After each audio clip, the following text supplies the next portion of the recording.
but I've been seeing that people don't judge GGG with the same lens that they judge other companies. They expect more from GGG, which is insane when you see all of this, that they are actually working with less money and less people and pumping out faster and better content.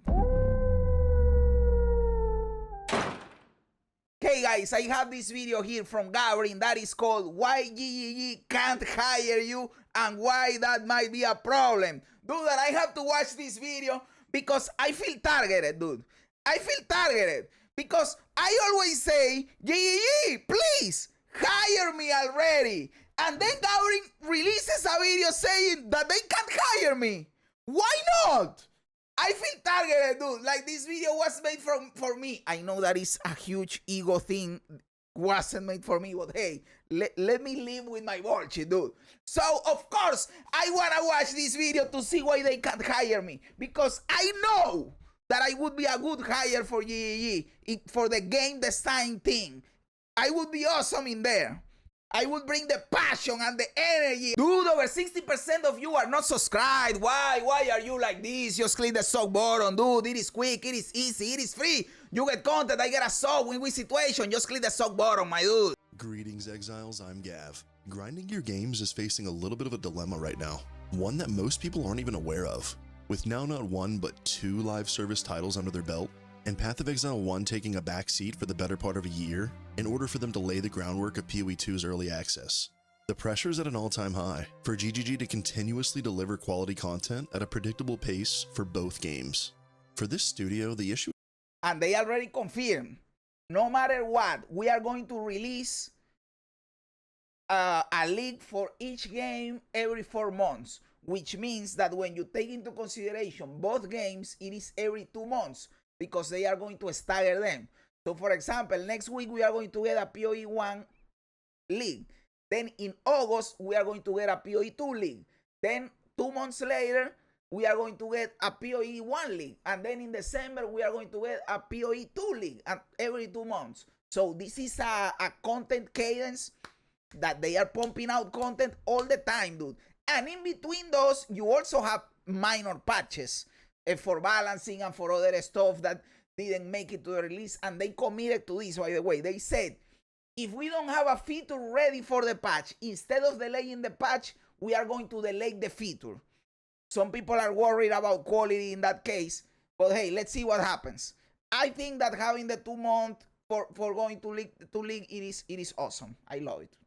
There's never really been ambition or talent. The real bottleneck has to be New Zealand's strict hiring laws. All right, so slight plug. We're hiring. We're in New Zealand, so that's hard. It's hard to get work visas, and we don't pay as much as the Bay Area. But if that's no problem, and you want to work on Path of Exile and like everything you saw, there's the contact details. Okay, dude. Guys, do I have to build my CV and send it to these guys attached to my YouTube channel, my link to my YouTube channel and my CV? Dude, like, I didn't study for game development, but I did study physics, which I know about math, right? But I don't want to work in the math department. I want game design. I am pointing out all the time bullshit that is wrong with the game, and 2 weeks later, 3 weeks later, 1 month later, they fix it, which means I was right? I don't mind going to New Zealand, dude. I live in Colombia. This is the fucking third world. New Zealand is a developed country. I know, 24 hours in a fucking plane to get there, but still, it is a better country, dude. And I will be working in Path of Exile. How awesome is that? Hire me, GGG, please. Send this video to someone at GGG, please.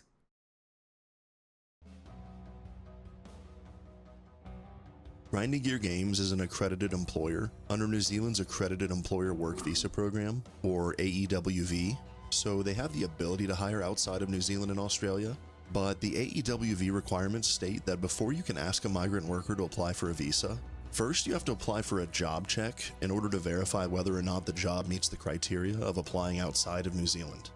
I literally recorded footage for New Zealand's immigration website on Sunday for this video, and the job check section changed on Monday.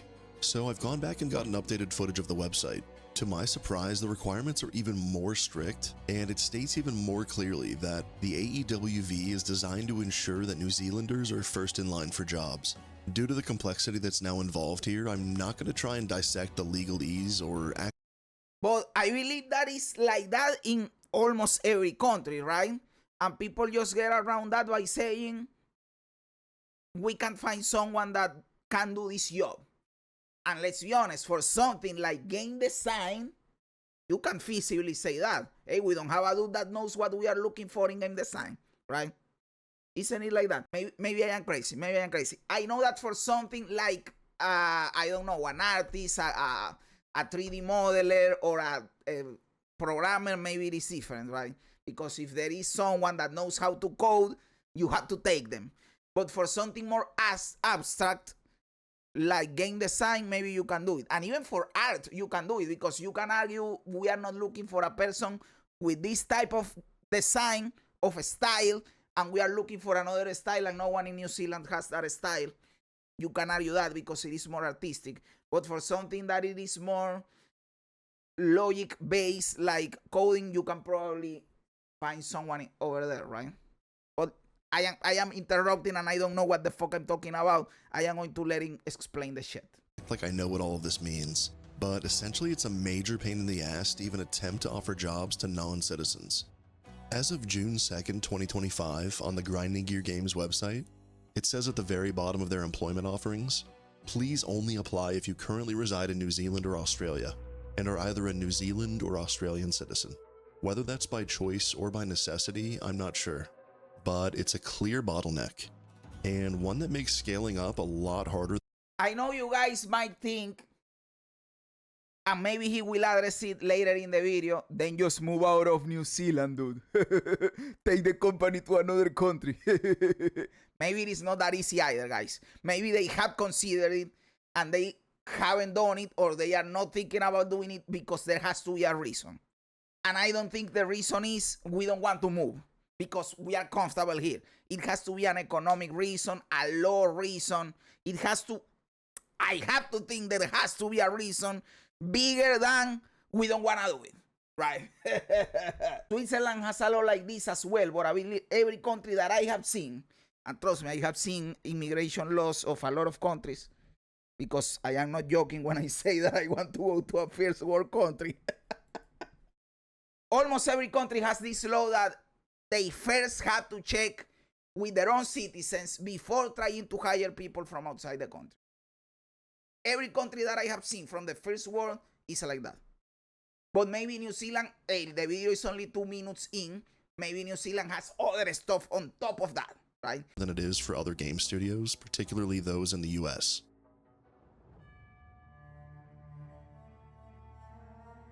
A wise man once said, size doesn't matter, it's about how you use it.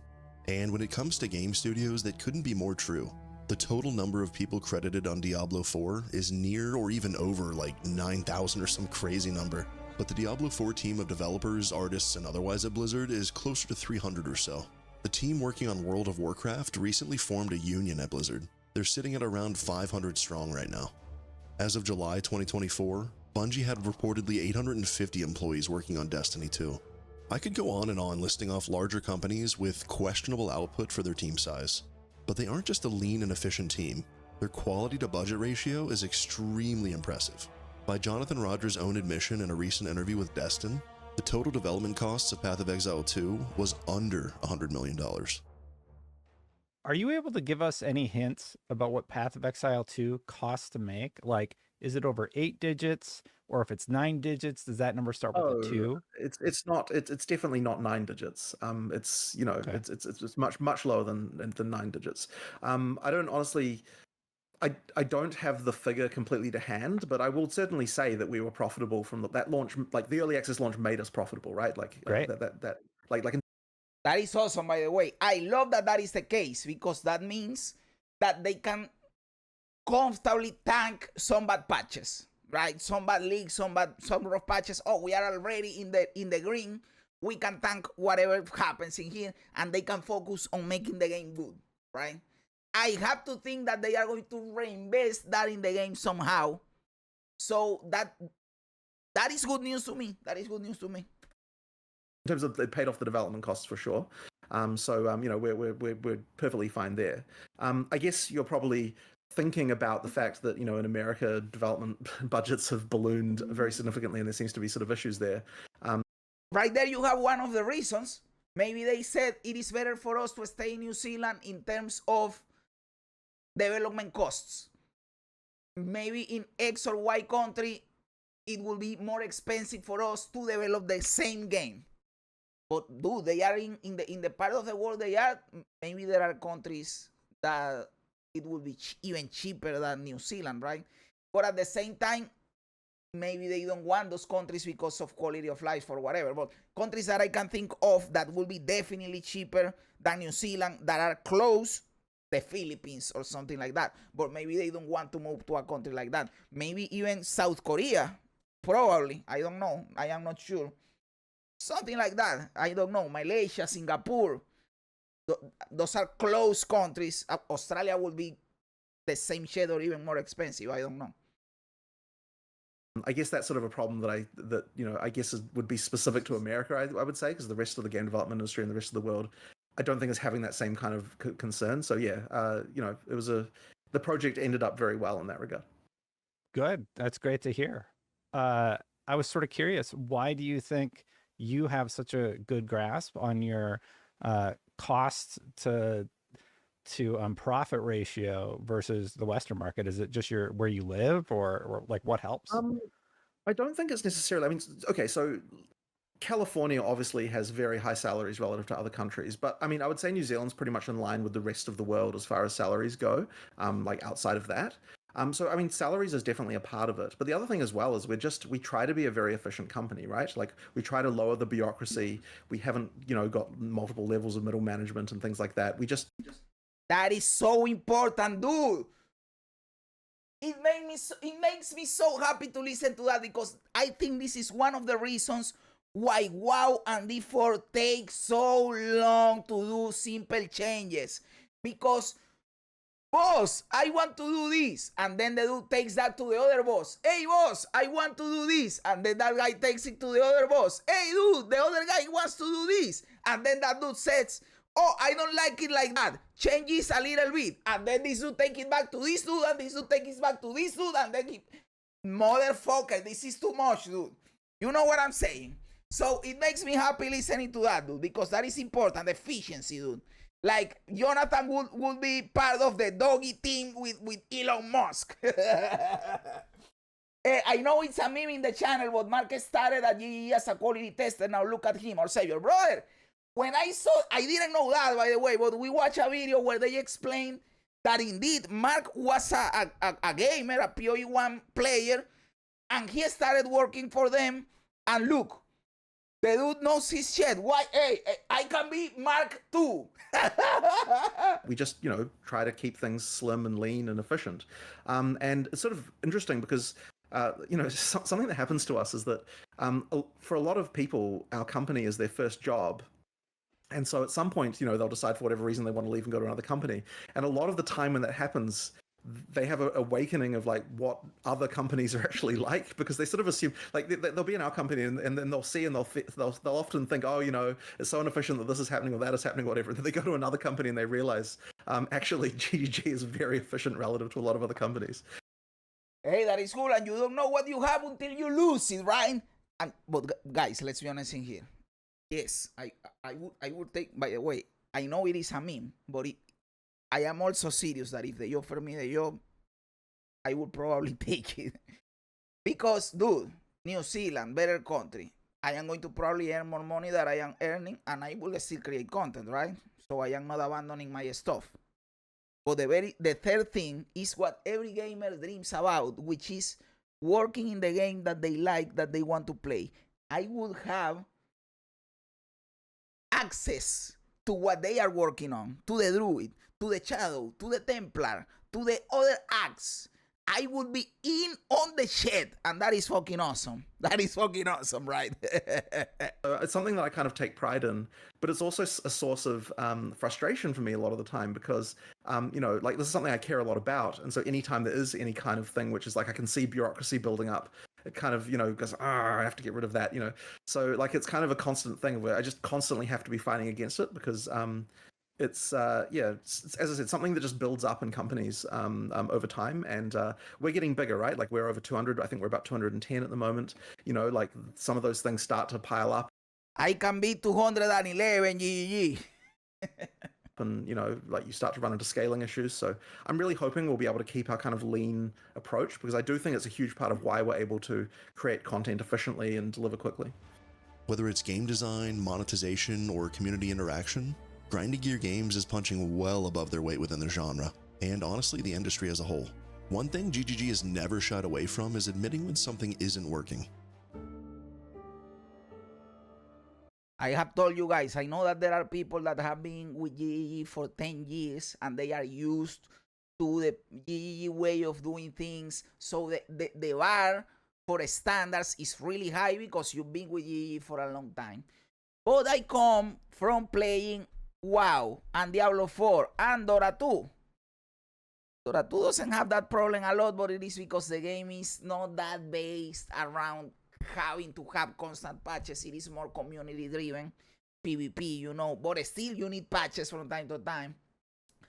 But what I mean is that coming from WoW and Diablo 4 and now playing Path of Exile and seeing how GGG does things, this is paradise to me in terms of game development, right?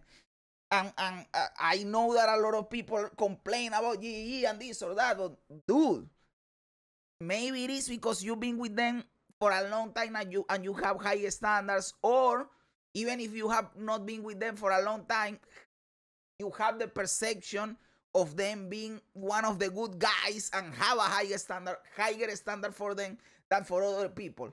But I've been seeing that people don't judge GGG with the same lens that they judge other companies. They expect more from GGG, which is insane when you see all of this, that they are actually working with less money and less people and pumping out faster and better content. My dude, hey, dude, they are doing a nice job. I am very happy. In Jonathan Rogers' most recent interview with my pal Talkative Try, he laid out a clear roadmap for their path forward. I mean, just to sort of talk about this, I mean, I was going to say this at the start of the, the live stream for PoE 1, but I suppose I might as well just say it now. So basically, like, in the past, well, not in the distant past, we always had, like, the deadline is locked, the features are not, right? Like that's the way that that we want things to be. And the reason why you do that is because you can't lock both, right? You can't say this is the time and these are the features there will be, right? Because there's always development, things happen, right? Yes. So effectively, if you want to lock the features, you can't lock the date, and if you want to lock the date, you can't lock the features. And so basically, we in the further go past were always locking dates, but then, like, as we sort of had PoE 2 in development, we started to get to a point where we were locking features instead. And I think, honestly, that kind of wasn't the best. It kind of means that, you're in a situation where, when dates aren't predictable. This is what I was saying at the start, by the way, where he explains that from now on they are locking every 2 months a release. And if something doesn't make it, they push it back. This is where he explained that. This is where I took it from. Like, players don't know what's going on, and also you can't communicate with the players about when things are going to happen, because because we don't know, right? It's like, well, the feature has to happen, the huntress has to make it in, we don't know when it's going to be ready, we can't announce the date until the point where we know that that's happening, right? All I can do is give a vague estimate. So now, and I think this is going to be much healthier for PoE 1 as well, we're locking dates, we know when things are going to be, like if something doesn't get done, we just won't put it in, we'll put it in the next one, so I think that's a much better way of doing development. So what that means is, we've got the PoE 1 release coming up, that's in June, and then we'll have the PoE 2 release 2 months after that, so 4 months from one to the other. But then we know we're locking in already, like there'll be another PoE 1 release 4 months after the PoE 1 release that we have, right? That'll be locked in, and then we'll have another PoE 2 release 4 months after that in December, right? So we're basically saying Beautiful. We're doing 4 months. It's going to be consistent. It's going to always be the case. Like we don't want to have this kind of uncertainty around this anymore. And the other thing that locking dates does is it kind of does act as a forcing function of, like, you actually do need. This was a huge announcement, by the way, because they basically told us the release date of every league from now on.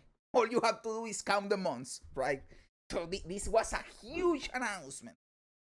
Need to you know, to to make sure you're actually shipping something. Yeah. So you know, that's kind of a like a very important element of that. So yeah, effectively like the change in development model there, like back to locking dates, I think is just going to be way better.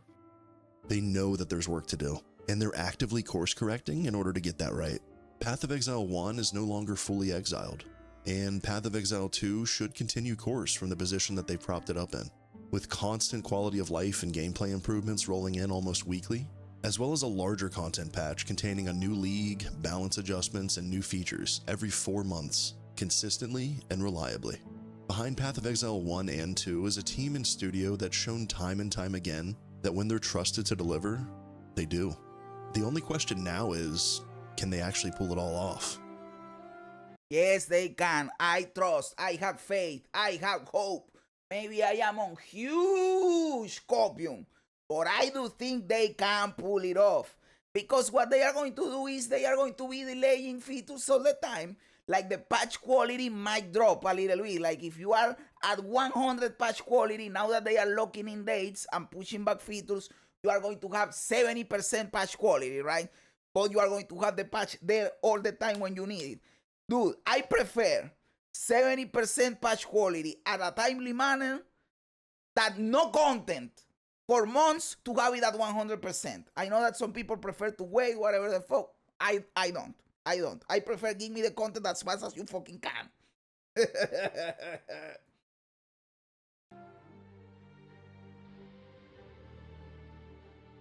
I think it's really just going to be up to time and the player base to decide, but if history tells us anything, it's that GGG doesn't just survive under pressure, they rise to meet it. They've definitely made mistakes, just like any live service game has, but they've also learned to pivot, and in so doing, they've built one of the most respected ARPGs in the world, all from scratch in Chris Wilson's garage in New Zealand. I hope that they can continue to find talented and passionate folks in the smaller pool of New Zealand and Australia to work on their game. They also have some really large shoes to fill with the departure of Frishi and Rory recently, but I'm sure both of those gentlemen will go on to do great things in the industry, and I look forward to seeing what they put out. Some of you may not know who these legends at Grinding Gear Games were. I kind of had a tentative plan to do a video to showcase their legacy and how much of an impact both of them had at the studio, so definitely let me know down in the comments if that's something you'd be interested in seeing or hearing. For those of you that made it this far into the video, first of all, thank you so much. And I have a question for you. Do you think you're going to be coming back to play patch 0.3 in Path of Exile 2? Of course. Or are you going to be balls deep in patch 3.26? Like the video if you liked it. Subscribe to my channel for more Path of Exile 2 and gaming content. And I'll see all of you exiles in the next one. Farewell. Dude, this was a good video, Gabriel, as always. But honestly, I am happy that you didn't come up with something crazy in here that could destroy my hopes of one day working at GGG. Because the only part that was like, yes, they can't hire you because they need to pull from people over there first. I always knew it was like that. And in the majority of first world countries, it is like that. Maybe New Zealand is enforce it more, right? They are stricter with that. They enforce it harder than other countries, maybe. But this law exists in almost every country or in almost every first world countries. So outside from that, he didn't specify much why it is so hard for them to hire from outside, right? Maybe it is also something that if he mentioned it, I didn't pay attention. But I think something is important to notice is that even if they have the person, even if they are approved to hire the person, maybe the person doesn't want to go to New Zealand because it is far away. And once you are there, you are there. There is no way in hell you go out again because it is too far away, right? So I also understand that not everybody wants to go to New Zealand. So it is a compounding thing, dude. It is several things compounding there. Let's see what happens. I do have faith in GGG that everything is going to be all right. I do. So thank you, Gavin, for this video. It was an awesome video, brother. Thank you so much. What do you guys think? Am I right? Am I wrong? Am I a clown? Am I a genius? Let me know everything in the comments below. I love reading comments even when they don't agree with me. Also, remember to like the video, to subscribe to the channel, all that cool stuff. Guys, thanks for being here. You guys are awesome. God bless ya. And remember, don't be afraid ever, because this is just a ride.